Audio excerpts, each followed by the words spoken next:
శ్రీమాత్రే నమః. Jhansi trending shorts ఛానల్కు స్వాగతం. మీరు గనక మన ఛానల్ని మొదటిసారి చూస్తున్నట్లయితే ప్లీజ్ సబ్స్క్రైబ్ చేసుకోండి. మరిన్ని డివోషనల్ స్టోరీస్ కోసం మన ఛానల్ని అందరికీ షేర్ చేయడం మర్చిపోవద్దు. ఈ వీడియో కనుక మీకు నచ్చినట్లయితే ప్లీజ్ ఒక లైక్ అయితే ఇవ్వండి. అసలు మీరు ఒక తమాషా ఆలోచించండి. మనం ఎవరిని చేరుకోవాలి? భౌతికమైనటువంటి సుఖాల్ని అనుభవించడం కోసమని ప్రత్యేకంగా ఉపదేశం కానీ ప్రబోధం కానీ ఎవ్వరికీ అక్కర్లేదు. మీరు చాలా సుఖంగా ఉండండి, శరీరంతో భోగాలు అనుభవించండి, ఇంద్రియాలతో సుఖాలను అనుభవించండి, ఈ మాటలు ఎవరైనా వచ్చి చెప్పాలండి? ఎవరికైనా? ఎవ్వరూ చెప్పక్కర్లేదు. పుట్టినది మొదలుకొని ప్రతివాడికి అలవాటు పడిపోయేటటువంటి లక్షణం. ఈ శరీరంతో ఎంత సుఖాన్ని అనుభవిద్దాం. ముందు కూర్చోవాలనుకుంటాడు, తర్వాత పడుకోవాలనుకుంటాడు, చదువుకోవాలనుకుంటాడు, ఉద్యోగం రావాలనుకుంటాడు, ప్రమోషన్ రావాలనుకుంటాడు, డబ్బు దాచాలనుకుంటాడు, పిల్లలు కావాలనుకుంటాడు, అనుకూలవతి అయిన భార్య ఉండాలంటాడు, అటువంటి కోడళ్ళు రావాలంటాడు, అల్లుళ్ళు రావాలంటాడు. ఎప్పుడూ తన వైపు ఆనుకూల్యమునే మాట్లాడతాడు. దీనికి ప్రబోధం ఎందుకు? దీనికి ఎవరు ఏం ప్రబోధం చేయక్కర్లేదు. దీని గురించి ఎవ్వరూ ఏమీ మాట్లాడక్కర్లేదు. ఏమీ మాట్లాడకుండా నిశ్శబ్దంగా ఉన్నా ఇంద్రియముల యొక్క సుఖముల వైపు లంపటత్వము, భౌతికమైనటువంటి సుఖలాలస మనిషికి తనంత తానుగా కలుగుతాయి. కానీ మరి గురువు యొక్క అవసరం ఎక్కడుంది అంటే, భగవంతుడనబడేటటువంటి వాడొకడున్నాడు. ఈ భగవంతుణ్ణి చేరాలి. ఎవరు చేరాలి? మనుష్యుడు చేరాలి. మిగిలిన పిపీలికాది పర్యంతానికి ఎందుకు చెప్పరు అంటే, సృష్టిలో 84 లక్షల జీవరాశులున్నా 83,99,999 జీవరాశులకి కూడా బుద్ధి అనబడేటటువంటి దాన్ని పరమాత్మ కటాక్షించలేదు. ఒక్క మనుష్య ఉపాధికి మాత్రమే బుద్ధి ఉంది. ఈ బుద్ధి చేత తెలుసుకోవాలి, తెలుసుకుని ఈశ్వరుణ్ణి చేరాలి. అందుకే శాస్త్రం ఒక గమ్మత్తైన మాట మాట్లాడుతుంది. మనుష్యుని యొక్క ఉపాధిని పొందినటువంటి వాడు పొందిన అదృష్టమేమి అంటే, మోక్షమునకు కాని ఊర్ధ్వలోకములకు కాని వెడతావా, లేకపోతే మళ్ళీ అధోయోనులలోకి వెళ్ళిపోతావా, అధో జన్మలలోకి అంటే, ఈ రెండింటికి మధ్యలో ఉన్న మెట్టు మీద నిలబడి ఉంటుంది మనుష్య ఉపాధి. కావాలంటే పైకెళ్ళగలడు. ఈ ఉపాధిలోకి వచ్చి కూడా మనుష్య శరీరాన్ని సక్రమంగా వినియోగించుకోకపోతే వెనక్కి జారిపోతాడు. కాబట్టి ఇప్పుడు భగవంతుణ్ణి చేరుకోవడము అనేటటువంటి మాట వచ్చినప్పుడు అది అంత తేలికైనటువంటి విషయమా? అసలు భగవంతుడు అనబడేటటువంటి వాడు సాకార రూపుడై మనం ఎప్పుడైనా దర్శనం చేశామా? మనం నిర్మోహమాటంగా, ఇది ఒక సభ, నేను ఏదో ఉపన్యాసం చెప్తున్నాను అని మీరు అనుకోకండి. కాసేపు మీరు నేను అక్రాస్ ది డైనింగ్ టేబుల్ ఏదో ఒక భోజనం చేస్తూ సరదాగా మాట్లాడుకున్నాం అనుకుని మీరు ఒకసారి ఆలోచన చేయండి. నా తల్లి యందు నాకు ప్రేమ ఎందుచేత అంటే, మా అమ్మగారిని నేను చూశాను, ఆవిడ యొక్క ప్రేమని నేను అనుభవించాను. అందుకని నా తల్లి అంటే నాకు కృతజ్ఞతాభావము, నా తల్లి అంటే నాకు ప్రేమ, నా తండ్రి అంటే నాకు గౌరవము, ఎందుకంటే వారి యొక్క వాత్సల్యమును నేను అనుభవించాను. నా తమ్ముడంటే నాకు ప్రీతి, ఎందుకంటే నా తమ్ముడికి నేనంటే ఎంత ప్రేమో నాకు తెలుసు. నా భార్య యందు నాకు అపారమైన ప్రేమ, ఎందుచేత నా గురించి ఎంత పరితపిస్తుందో నాకు తెలుసు. భగవంతుడి గురించి భక్తితో ఉండు. నేను ఎలా ఉంటానండి? నాకేం తెలుసు భగవంతుడి గురించి? ఆయన ఎప్పుడైనా నాకు కనపడ్డా? నేను ఎప్పుడైనా ఆయన్ని చూశానా? లేకపోతే ఆయన చేసిన మేలు ఏదైనా నాకు తెలుసా ప్రత్యక్షంగా? లేదా నాకు ఆయనతో ఏదైనా అనుబంధం ఉందా? ఎలాగ భగవంతుడి మీద ప్రేమ నిలబడమంటే నిలబడుతుంది? ఒక అనుబంధం ఉందనుకోండి, మీరు నిష్పక్షపాతంగా ఆలోచన చేయండి. మనసులో అదేమిటండి శ్రీ గురు చరిత్ర చెప్తానని కోటేశ్వరరావు ఇలా మొదలెట్టారనుకోకండి. కాసేపు అలా మీరు ఆలోచన చేయండి ఆ కోణంలో. అసలు భగవంతుడి గురించి మీకు ప్రేమగా ఉండవలసినటువంటి అవసరం ఏమి? నిజాయితీ అయినటువంటి ఆలోచన చేయండి. అసలు భగవంతుడు ఆల్ రైట్, ఏది భగవంతుడి గురించి మీరు ఆలోచన చేయడానికి, ప్రేమతో ఉండడానికి ఏది భగవంతుడు? ఎవరు భగవంతుడు అంటే? ఆ భగవంతుని యొక్క స్వరూపం ఏమిటి? అసలు ఇలా ఉంటాడు, ఇదే రూపము అని మీరు ఏమైనా చెప్పగలరా? మీరు ఒక కృష్ణుడు అన్నారనుకోండి, మరి రాముడు ఏమవ్వాలి? మీరు లేదు రాముడు కృష్ణుడు అన్నారనుకోండి, శివుడు ఏమవ్వాలి? శివుడు రాముడు అన్నారనుకోండి, దత్తాత్రేయుడు ఏమవ్వాలి? కాబట్టి మరి ఇవన్నీ ఏంటి? ఈ రూపాలన్నీ భగవంతుడే అయితే ఏ రూపాన్ని పట్టుకోవాలి? లేకపోతే ఒక రూపాన్ని పట్టుకుని పూజ చేస్తే అన్ని రూపాలకి పూజ జరిగినట్టు అయిపోతుందా? అసలు భగవంతుడితో మనకి అనుబంధం ఎందుకు కలగాలి? మనకి ఎలా ప్రేమ కలుగుతుంది భగవంతుడి మీద? ఇది భగవంతుడే వచ్చి మాట్లాడితే తప్ప మనకు ఎలా అర్థం అవుతుంది? కాబట్టి అసలు రహస్యం ఎక్కడుందంటే, భగవంతుణ్ణి చేరుకోవడం అనేటటువంటిది చెప్పినంత తేలిక కాదు. ఎందుచేత అంటే మనస్సుకి ఆలంబనము దొరకదు. నువ్వు చాలా భక్తితో ఉండు అని చెప్పడం తేలిక. భక్తితో ఉండడానికి అయావడు మీకు ఇంత ఉపకారం చేశాడండి అన్నారు అనుకోండి, మీకు ఆయన పట్ల భక్తి ఉంటుంది. ఆయన ఉపకారం చేశాడండి అని చెప్పడానికి భగవంతుడు మీకు ఏం ఉపకారం చేశాడో మీకు ఎవరు చెప్తారు వచ్చి? కాబట్టి ఇప్పుడు భగవంతుడు చేసిన ఉపకారం ఏమిటో, మీరు భగవంతుణ్ణి ఎందుకు చేరుకోవాలో, అసలు మీరే భగవంతుడో కాదో ఈ విషయాల్ని సమగ్రముగా చెప్పడంలో తత్తరపాటు లేకుండా ముందు తాను బాగా తెలుసుకున్న దాన్ని సాధికారికముగా అవతల వారికి అయోమయానికి గురి కాకుండా గహనమైన విషయాన్ని చాలా తేలికగా అవతల వారికి అర్థమయ్యేటటువంటి రీతిలో అవతల వారి స్థాయికి దిగి కిందకి వచ్చి మాట్లాడగలిగిన సమర్థుడై దాని వలన అవతల వారితో తనకి లంపటము కలగకుండా తాను అతీతముగా ఉండి వారికి బోధ చేసి తన స్వస్థతి యందు తాను నిలబడగలిగినటువంటి ఒక మహాపురుషుడి యొక్క అవసరం ఉంది జాతికప్పుడు. అప్పుడు గురువు కావాలి. ఈ గురువు ఎక్కడి నుంచి రావాలి? గురువు అన్నవాడు భగవంతుడి కన్నా భిన్నంగా ఎక్కడి నుంచో రావడానికి వీల్లేదు. సమస్త సృష్టే భగవత్ స్వరూపం అయినప్పుడు గురువు ఎక్కడి నుంచి వస్తాడండి? గురువు కూడా భగవంతుడిలోంచే రావాలి. భగవంతుడిలోంచి రావాలి, లేదా భగవంతుడే రావాలి గురువుగా తప్ప వేరొకడెవరో గురువుగా వస్తాను, నేను భగవంతుడు కాదండి, నేను గురువునంతే, నేను మిమ్మల్ని భగవంతుడితో చేరుస్తాను అని పైకి చెప్తాడంతేనా. కానీ యథార్థమునకు ఆయనే భగవంతుడు గురువు అంటే. అందుకని ఇప్పుడు భగవంతుడితో చేర్చడానికి, భగవంతుడి గురించి మీకు చెప్పడానికి మీరెలా ఉంటారో అలాగే తను కూడా కరచరణాదులతో కదలేటటువంటి వాడే అయి ఉండాలి. మీకు ఎలా కాళ్ళు చేతులు ఉంటాయో ఆయనకు అలా కాళ్ళు చేతులు ఉండాలి. మీరు ఎలా తింటారో ఆయన అలా తినాలి. మీరు ఎలా పడుకుంటారో ఆయన అలా పడుకోవాలి. కానీ నడువడి చేత, జ్ఞానము చేత చాలా గొప్ప స్థితిని పొంది నిరంతరము భగవంతుడితో అనుసంధానము చేసుకోగలిగిన శక్తి కలిగిన వాడై ఉండాలి. అటువంటి వాడు మాత్రమే భగవంతుడి గురించి చెప్పగలడు. కాబట్టి ఇప్పుడు అటువంటి స్వరూపాన్ని ఏమని పిలవాలి అంటే గురువు అని పిలవాలి అంది శాస్త్రం. ఆ గురువు అన్న మాటకి మీరు ఒకటి ఆలోచన చేయండి, అది నామవాచకమా గురువు అంటే? గురువు అంటే ఎవరో ఒక పేరా అంటే కాదు. గురువు అంటే ఏమిటి అంటే గురుగీత చెప్పింది. గురుగీత పరమశివుడు పార్వతీదేవికి ఉపదేశం చేశాడు. ఉపదేశం చేసినప్పుడు ఆయన గురువుల యొక్క వైభవం గురించి అందులో మాట్లాడాడు. ఆయన అన్నారు, పార్వతి గురువు అన్న మాట ఎవరి పట్ల వాడతారో తెలుసా?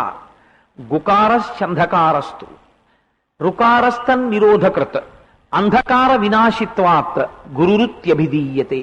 ఎవరిని పడితే వారిని గురువు అన్న మాటని ప్రయోగం చెయ్యకూడదు. ఎందుచేత అంటే సైకిల్లో ఎవరో గాలి కొట్టారనుకోండి, అయ్యా నేను కృతజ్ఞుడను అన్న మాట అంటే చాలు. అంతేగాని గురువు గారు మీరు చాలా బాగా గాలి కొట్టారని అనకూడదు. దానికి గురువు అన్న మాట వాడడానికి ఒక హద్దు ఉంటుంది, ఒక పరిమితి ఉంటుంది, దానికి కావలసినటువంటి స్థితి ఒకటి ఉంటుంది. అంతేగాని ఎవరిని పడితే వాళ్ళని పట్టుకుని గురువు గారు అన్న మాట వాడకూడదు. గు అంటే అంధకారం, రు అంటే తొలగించడం. ఏమిటి అంధకారం తొలగించడం? చీకటిని తొలగించడం అంటే ఇప్పుడు చీకటి పడింది, ఏమంటే ఈ చీకటి తీసేసి వెలుతురు వచ్చేసేటట్టు చేసేయండి, అప్పుడు మిమ్మల్ని మేము గురువు గారు అంటామని అన్నారు అనుకోండి ఎవరినైనా సభలో పట్టుకుని. అంటే ఆయన అలా చీకటిని తీసేసి వెలుతురు ఇచ్చేసేటటువంటి వాడిని గురువు అంటారా? అది కాదు దాని అర్థం. అంధకారం అనేటటువంటిది మనం ఎప్పుడూ ఉండేటటువంటి స్థితి. ఏమా అంధకారం అంటే? అంధకారము అంటే అజ్ఞానము. అజ్ఞానము అంటే జ్ఞానము లేకుండుట. జ్ఞానం అనగానేమి?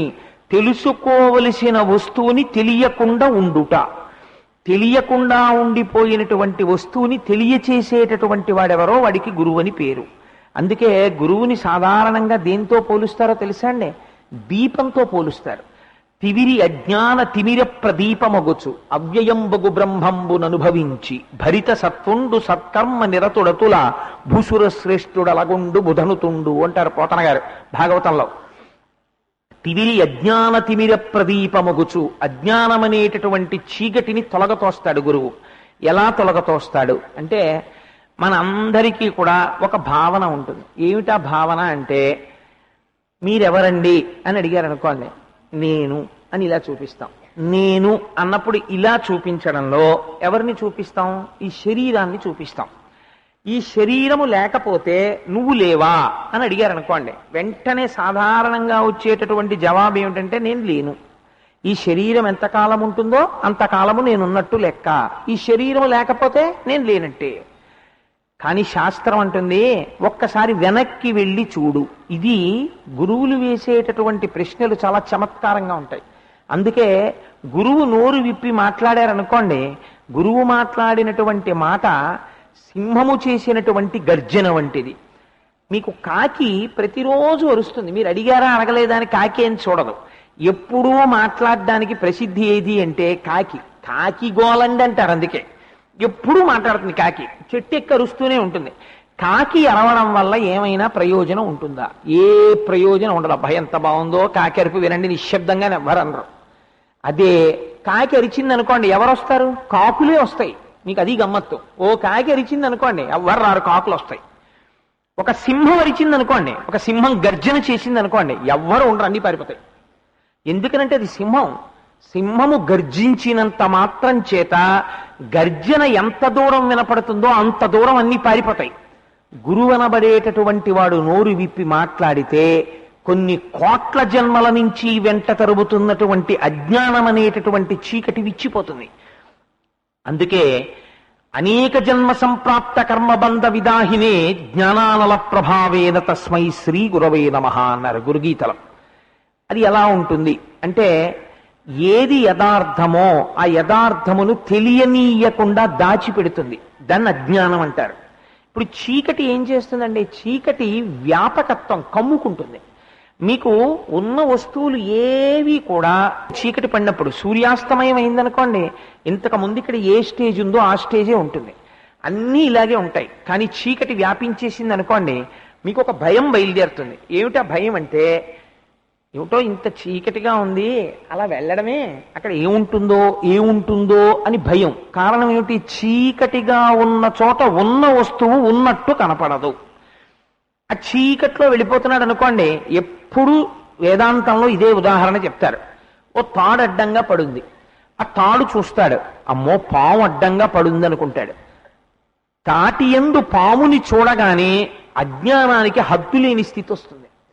తాడు కదులుతుంది, అమ్మో పాము కదులుతోందంటాడు. అసలు తాడిలా పైకి లేవదు, కానీ వీడి అజ్ఞానము భయము చేత ఏం కనపడుతుందంటే పడగ విప్పినట్టు కనపడుతుంది, బుస కొట్టినట్టు వినపడుతుంది. అమ్మో ఎంత పాము అంటాడు, ఒళ్ళంతా చెమట్లు పట్టేస్తాయి.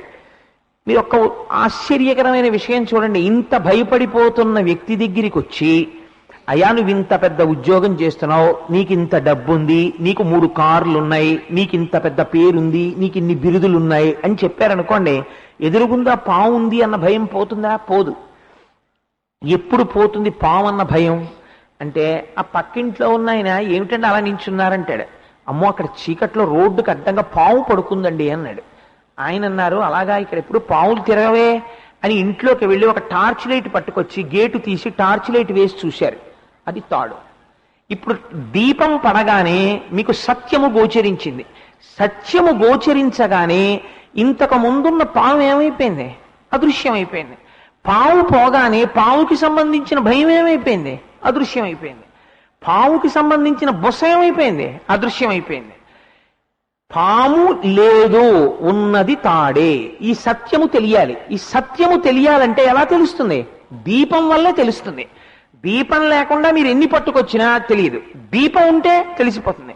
దీన్ని రజ్జు సర్పభ్రాంతి అంటారు. బ్రహ్మము కనపడదు, జగత్తు కనపడుతుంది. ఈ జగత్తు కనపడుతున్నది సత్యం కాదురా, బ్రహ్మం సత్యం చెప్పాలి. ఎలా? ఎవరు చెప్పాలి? బ్రహ్మమును తెలుసుకున్నవాడు చెప్పాలి. అందుకని గురువు చెప్తాడు. ఆ గురువు చెప్తే అజ్ఞానం పోతుంది. అజ్ఞానమును పోగొట్టి జ్ఞానం అనేటటువంటి వెలుతురుని ప్రసరింపచేసి సత్యమును ఆవిష్కరించగలిగిన వాడెవరో ఆయనకి గురువు అని పేరు. అటువంటి గురువు భగవంతుడే గురువుగా రావడం ప్రారంభం చేశాడు. ఎక్కడ ప్రారంభం చేశాడు అన్నారు. అందుకే మీరు ఎప్పుడైనా చూడండి, పరంపరలు 2 ఉంటాయి. 2 పరంపరలలో మనం వివాహం చేసుకునేటప్పుడు స్నాతకము అని ఒక ఉత్సవాన్ని చేస్తారు. అందులో ఒక మాట చెప్తారు, నువ్వు ఈ తంతువుని తెంపవద్దు అని ఒక మాట చెప్తారు. తంతువుని తెంపవద్దు అంటే వివాహం చేసుకోకుండా ఉండకూడదు, పురుషుడు కానీ స్త్రీ కానీ. ఎందుచేత అంటే జన్మతః ఒక రుణం ఉంటుంది. ఏమిటా రుణం అంటే, తాను ఇతపూర్వము ఎవరికి జన్మించాడో అలా తాను కూడా వేరొక వ్యక్తికి జన్మనివ్వాలి. అందుకని ఈ తంతువుని తెంపవద్దు, కొనసాగాలి. వంశము కొనసాగింది, నా తర్వాత కొడుకు, కొడుకు తర్వాత మనవడు, అలా 2 తరాలు 3 తరాలు చూడాలి. వంశము వృద్ధిలోకి రావాలి. అలా ఇంకొకటి కూడా ఉంటుంది, వృద్ధిలోకి వెళ్ళవలసింది, ఆగిపోకూడనిది. అదేమిటో తెలుసా అండి? గురు పరంపర.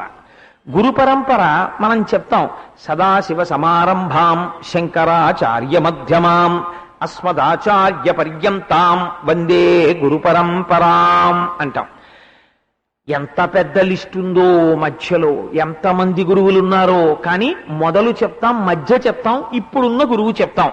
సదాశివ సమారంభాం, పరమశివుడే మొట్టమొదటి గురువు లోకమునకు దక్షిణామూర్తిగా. శంకరాచార్య మధ్యమాం, ఆదిశంకరులు మధ్యలో ఉన్నారు. అస్మదాచార్య పర్యంతాం, ఇప్పుడు మాకో గురువు గారు ఉన్నారు, బ్రహ్మశ్రీ మల్లంపల్లి అమరేశ్వర ప్రసాద్ గారు. ఆ గురువు గారి వరకు అస్మదాచార్య పర్యంతాం వందే గురు పరంపరాం. ఈ గురు పరంపరకంతటికీ నేను నమస్కరించుచున్నాను. ఇప్పుడు ఆ సదాశివుడు ఎన్ని రూపాల్లో వచ్చినట్టు? మా గురువు గారి వరకు అది సదాశివ స్వరూపమే. అజ్ఞానమును తొలగొట్టడానికి ఒక దీపం వేరొక దీపాన్ని వెలిగించినట్టుగా ఈ పరంపర అలా కొనసాగి వస్తోంది. లేదా నారాయణ సమారంభాం వ్యాస శంకర మధ్యమాం అస్మదాచార్య పర్యంతాం వందే గురు పరంపరాం. శ్రీమన్నారాయణుడితో మొదలుపెట్టి వ్యాస శంకరుల్ని మధ్యలో పెట్టి మా గురువుల వరకు ఈ పరంపర కొనసాగుచున్నది. లేదా వైష్ణవులు అనుకోండి, శ్రీశైలేశ దయాపాత్రం ధీభక్త్యాది గుణార్ణవం యతీంద్ర ప్రణవం వందే రమ్యజా మాతరం మునిం అని వాళ్ళు ఆ గురు పరంపరని వాళ్ళు చెప్తారు. ప్రతివారు కూడా పరంపరగా వస్తున్నటువంటి గురువుల యొక్క ఆ పరంపరని తలుచుకుని నమస్కారం చేస్తారు. అది ఒక చోట ఆగిపోయేది కాదు. గురు పరంపర ఆగిపోయింది అనుకోండి, అక్కడతో ఇంకా వెలుతురు అనేది ఆగిపోతుంది. సూర్యోదయం అనేటటువంటిది ఒక రోజు అయి బట్టలన్నీ ఆరేసేసుకున్నామంటే బట్టల గుమ్మిలో ఇంకేం మాసు బట్టలు లేవు మాకు ఉతుక్కోవలసినవి, సూర్యుడు వస్తే ఎంత రాకపోతే ఎంత అండి అనకూడదు. ప్రతిరోజు సూర్యోదయం అవ్వాలి, ప్రతిరోజు సూర్యుడు కనపడాలి. గురువులు కూడా మాకు మంచి గురువు ఈ తరంలో దొరికేశాడండి, ఇంకా గురువులు ఉంటే ఎంత ఊడిపోతే ఎంత అనకూడదు. గురు పరంపర అలా కొనసాగుతూనే ఉండాలి. మీరు చూడండి, అందుకే చాలా చిత్రంగా ఉంటుంది. వర్షము ఎక్కడి నుంచో మేఘం తీసుకొచ్చి వర్షాన్ని కురుస్తుంది.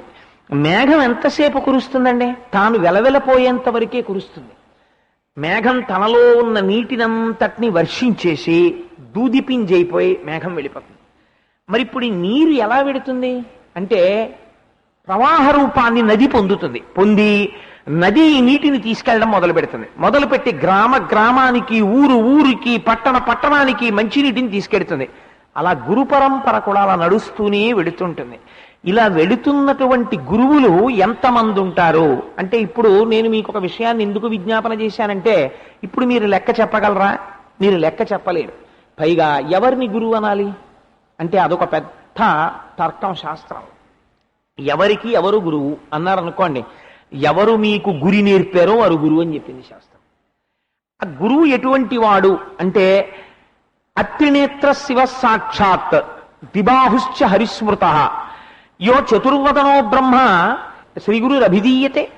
ఆ గురువు మీ కంటి ఎదురుగుండా కనపడినప్పుడు 3 కన్నులతో కనపడనటువంటి పరమశివుడు, ఆయన 2 చేతులతో కనపడుతున్నటువంటి శ్రీ మహావిష్ణువు, 4 ముఖాలతో కాకుండా 1 ముఖంతో కనపడుతున్నటువంటి చతుర్ముఖ బ్రహ్మ. గురువుగారు ఎక్కడ నివాసం ఉంటారో ఆ నివాసం ఉన్నటువంటి ప్రాంతము కాశీక్షేత్రం అయిపోతుంది. అదొక గమ్మత్తు. మీకు శివమహాపురాణంలో ఒక మాట ఉంది. త్రివేణీ సంగమానికి వెళ్ళి స్నానం చేస్తుంటారు. త్రివేణీ సంగమ స్నాన ఫలితము దేనివల్ల ఎటువంటి ఫలితాన్ని ఇస్తుందో అటువంటి ఫలితాన్ని పొందాలంటే శివమహాపురాణం అంది, ఏ మహానుభావుడికి ప్రతిరోజు ఉదయం నిద్ర లేవగానే సంధ్యావందనం చేసి అభిషేకం చేసుకుని ఒంటి నిండా విభూతి పిండికట్లు పెట్టుకుని అభిషేకం అయిపోయిన తర్వాత అంతటా బ్రహ్మమును దర్శనం చేస్తూ పొంగిపోతూ పూజ గదిలోంచి బయటికి వస్తున్నాడో అటువంటి వాణ్ణి ఒక్కసారి కన్నులతో చూసిన వారెవరుంటారో అటువంటి వారికి త్రివేణీ సంగమ ఫలితాన్ని ఇచ్చేస్తున్నామన్నారు. ఇప్పుడు గురువు ఎవరు? కరచరణాదులతో కదిలి వస్తున్నటువంటి త్రివేణీ సంగమం. త్రివేణీ సంగమానికి మీరెళ్ళాలి. కానీ గురువు ఏమిటి? ప్రతి గడప ముందుకి వచ్చి నిలబడేటటువంటి త్రివేణీ సంగమం. ఆ గురువు కాలు పెట్టారనుకోండి మీ ఇంట్లోకి కాశీ వచ్చినట్టు, గురువు కాలు పెట్టారనుకోండి గంగానది మీ ఇంటికి వచ్చినట్టు. ఆ గురువు కొంత పదార్థాన్ని తిని విడిచిపెట్టాడు అనుకోండి, అది కాశీ విశ్వేశ్వరుడు తినగా మిగిలినటువంటి శేషమైనట్టు. కాబట్టి ఇప్పుడు ఏమైంది, ఆయన తిని విడిచిపెట్టినటువంటి పదార్థం అంటే విస్తట్లోనే విడిచిపెట్టక్కర్లేదు. మీ ఇంట్లో కొంత వంట చేశారు, ఇంటికి ఒక గురుస్వరూపం అతిథిగా వచ్చారు, వారికి మీరు భోజనాన్ని వడ్డించారు, వారు దేవతార్చన చేసి వెళ్ళిపోయారు. ఇప్పుడు వారు తినగా మిగిలినటువంటి పదార్థం ఏదైతే ఉందో దాన్నంతటినీ కూడా గురుశేషము అని పిలుస్తారు. ఆ గురుశేషము తినడం కోసమని వెళతారు, ఎందుకంటే అది మహత్తరమైనటువంటిది, సమస్త ఐశ్వర్యకారకము. అందుకే సాధారణంగా మన ఇంటికి ఎవరైనా మహాత్ములైనటువంటి వారు ఏదో కాస్త భిక్ష తీసుకోవడానికో పలహారం తీసుకోవడానికో వచ్చారనుకోండి, అప్పుడు వారిని ఒక్కరినే ఎప్పుడూ పిలవకూడదు. వారితో పాటుగా అటువంటి ప్రసాదమును పొందడానికి యోగ్యులైన వారు దాన్ని కేవలం అన్నం కింద చూడరు, ప్రసాదం కింద చూసే మర్యాద తెలుసున్న వారన్న వారిని కొంతమందిని పిలుస్తారు. పిలిచి అయ్యా మీరు కూడా వచ్చి ప్రసాదం తీసుకోండి అంటారు. ఆ గురువులు తినగా మిగిలిపోయిన పదార్థం ఉంటుంది వంటింట్లో, అది గురుశేషము అంటారు. అది తినడం వల్ల జ్ఞానము ప్రకాశిస్తుంది, బుద్ధి కలుగుతుంది, ఐశ్వర్యము కలుగుతుంది. కాబట్టి ఇప్పుడు గురువు ఎటువంటి వాడు అంటే ఆ గురువు సాక్షాత్తు విశ్వేశ్వరుడై ఉన్నాడు. అందుకే గురుగీతలో శంకరుడు ఒక ఆశ్చర్యకరమైన మాట చెప్పాడు. పార్వతి చాలా మంది తెలియక కాశీక్షేత్రానికి వచ్చిన దర్శనం చేసుకుంటూ ఉంటారు. అసలు నిజంగా కాశీక్షేత్రం అనేటటువంటిది కేవలం ఉత్తర భారతదేశంలో ఉంది అని అనుకుంటారు. సత్యమే, నేను కాదంటలేదు.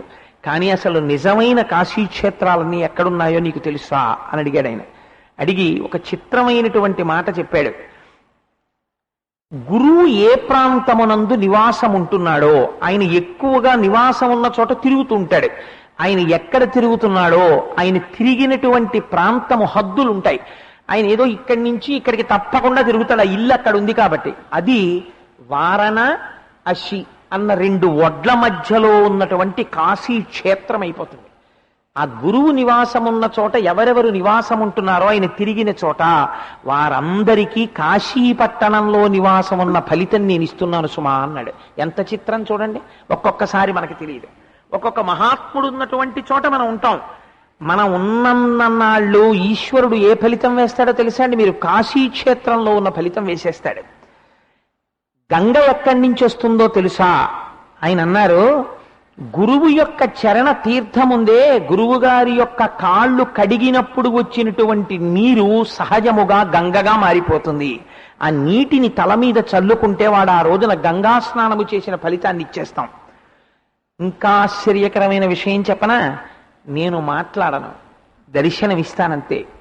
కానీ నేను మాట్లాడాలనుకున్నప్పుడు నిజంగా కాశీక్షేత్రంలో మాట్లాడితే అది సంచలనం అయిపోతుంది. కానీ నేను మాట్లాడేది ఎక్కడ మాట్లాడతానో తెలుసా? అటువంటి గురువులున్న చోట గురువులు మాట్లాడతారు, వారి మాట నా మాటగా ఉంటుంది. నేను ఏది మాట్లాడతానో అది గురువులతో మాట్లాడిస్తాను. అందుకని వారి మాటలు నా మాటలే. అందుకని గురువులు ఉన్న ప్రదేశములు ఏవో అవి కాశీక్షేత్రములు అని చెప్పాడు మహానుభావుడు. కాబట్టి ఆ గురువు ఎంత గొప్పవాడు అన్నది మీరు ఒక్కసారి ఆలోచించండి. అందుకే ఒక మాట చెప్తాడు శంకరుడు గురుగీతలో, నగురోరధికం తత్వం నగురోరధికం తపః నగురోరధికం జ్ఞానం తస్మై శ్రీ గురవే నమః. నగురోరధికం నగురోరధికం నగురోరధికం ఇది శివశాసనతః. గురువు కన్నా అధికమైనటువంటి వాడు ప్రపంచమునందు వేరొకడు లేడు. గురుర్బ్రహ్మ గురుర్విష్ణు గురుర్దేవో మహేశ్వర గురు సాక్షాత్ పరబ్రహ్మ తస్మై శ్రీ గురవై నమః. గురుర్బ్రహ్మ, గురువే చతుర్ముఖ బ్రహ్మ. బ్రహ్మగారు ఏం చేస్తారండి? సృష్టి చేస్తారు. గురువు కూడా సృష్టి చేస్తాడు. ఎవరిని సృష్టి చేస్తాడు చెప్పండి? గురువు గారు ఎప్పుడైనా సృష్టి చేయడం మీరు చూశారా? మరి గురువు గారికి బ్రహ్మాంశలా ఇచ్చారు అంటే మీలో ఉన్నటువంటి మనుష్యత్వము జీవత్వమును అణచి సాక్షాత్తుగా నువ్వే ఈశ్వరుడివిరా అనేటటువంటి జ్ఞానాన్ని మీ యందు సృష్టి చేస్తాడు. అందుకని గురుర్ బ్రహ్మ గురుర్ విష్ణువు. ఆ వచ్చినటువంటి భావన, ఆ భక్తి మళ్ళీ జారిపోతుంది. జారిపోకుండా ఉండాలంటే గురువు గారి మాటలు మళ్ళీ మళ్ళీ మళ్ళీ మళ్ళీ పడుతూ ఉండాలి. రామకృష్ణ పరమహంస అంటారు, ఏనుగు పక్కన మావటివాడు ఎప్పుడూ నించునుంటాడు. ఎందుకు నించునుంటాడో తెలుసా అండి? ఏ ఏనుగును వదిలేసి మావటి వెళ్ళిపోకూడదా? వెళ్ళడు. ఏనుక్కో లక్షణం ఉంటుంది. దాని ఏనుగు తొండం ఎప్పుడూ నిశ్చలంగా ఉండదు, అది కదుపుతూనే ఉంటుంది తొండాన్ని. ఈ కదపడంలో దానికి ఉన్న గమ్మత్తు ఏమిటో తెలుసా అండి? ఇలా ఆ తొండం పెట్టి వాసన చూస్తుంది, ఆ వస్తువు ఏదో ఇలా లాగుతుంది, లేకపోతే ఓ అరటిపండు తొక్క పోగేస్తుంది, ఇలా వెళ్ళిపోతూ ఆ చెట్టు కొమ్మట్టుకు విరిచేస్తుంది, ఇలా వెళ్ళిపోతూ ఓ పువ్వు లాగేస్తుంది. ఇన్ని పనులు చేస్తుంటే పక్కన ఉన్న మావటి ఏనుగు యొక్క బరువులో ఎన్నో వంతుంటాడండి మావటి. ఇంత డొక్కులా ఉండేటటువంటి మావటి పక్కన నించుని చేతిలో అంకుశం పట్టుకుంటాడు. పట్టుకుని అది ఇలా తొండం ఎత్తినప్పుడల్లా ఓ దెబ్బ కొట్టు హో అంటాడు, తొండం దింపేస్తాడు. పక్కన తొండం ఆయన అంకుశం పట్టుకుని నిలబడ్డాడు అనుకోండి, ఎదుటివాడు రూపాయి ఇస్తే ఆ రూపాయి పట్టుకెళ్ళి మావటి చేతిలో పెట్టి పిల్లాడికి ఆశీర్వచనం చేసి తొండం దింపేస్తాడు. ఓ అరటిపండు ఇచ్చాడు అనుకోండి, ఆ అరటిపండు తీసుకుని నోట్లో పడేసుకుంటుంది, రూపాయి ఇస్తే మావటి వాడికి ఇచ్చేస్తుంది. ఇక్కడే ఊపుతుంది కాబట్టి తొండాన్ని అటు ఇటు వెళ్ళదు, దేన్ని విరవదు. పక్కన మావటి ఉంటే, మావటి లేడనుకోండి ఏనుగుని ఎవరు ఆపలేరు. మావటి పక్కన ఉంటే లొంగిన ఏనుగు ఎటువంటిదో పక్కన గురువు యొక్క మాటలు అస్తమానము వింటుండడం చేత మనస్సు అలా లొంగి ఉంటుంది. నేను అన్ని వినేశానండి అని గురువుని వదిలేశారనుకోండి, మీరు వదిలేస్తే ఏమైపోతుందో తెలుసా అండి, మావటి లేని ఏనుగు అయిపోతుంది. అది మళ్ళీ దాన్ని తొండం ఆడించేయడం, కొమ్మలు విరిచేయడం మొదలెట్టేస్తుంది మళ్ళీ. కాబట్టి మావటి ఎప్పుడూ ఉండాలి పక్కన. అలాగే గురువు గారు కూడా ఎప్పుడూ సంతతమో గురు సంభాషణాన్ని వింటూనే ఉండాలి గురువు దగ్గరికి వెళ్ళి. అందుకే శాస్త్రంలో కొన్ని మినహాయింపులు ఉన్నాయి. కొందరి ఇంటికి వెళ్ళడానికి పిలుపక్కర్లేదు. గురువు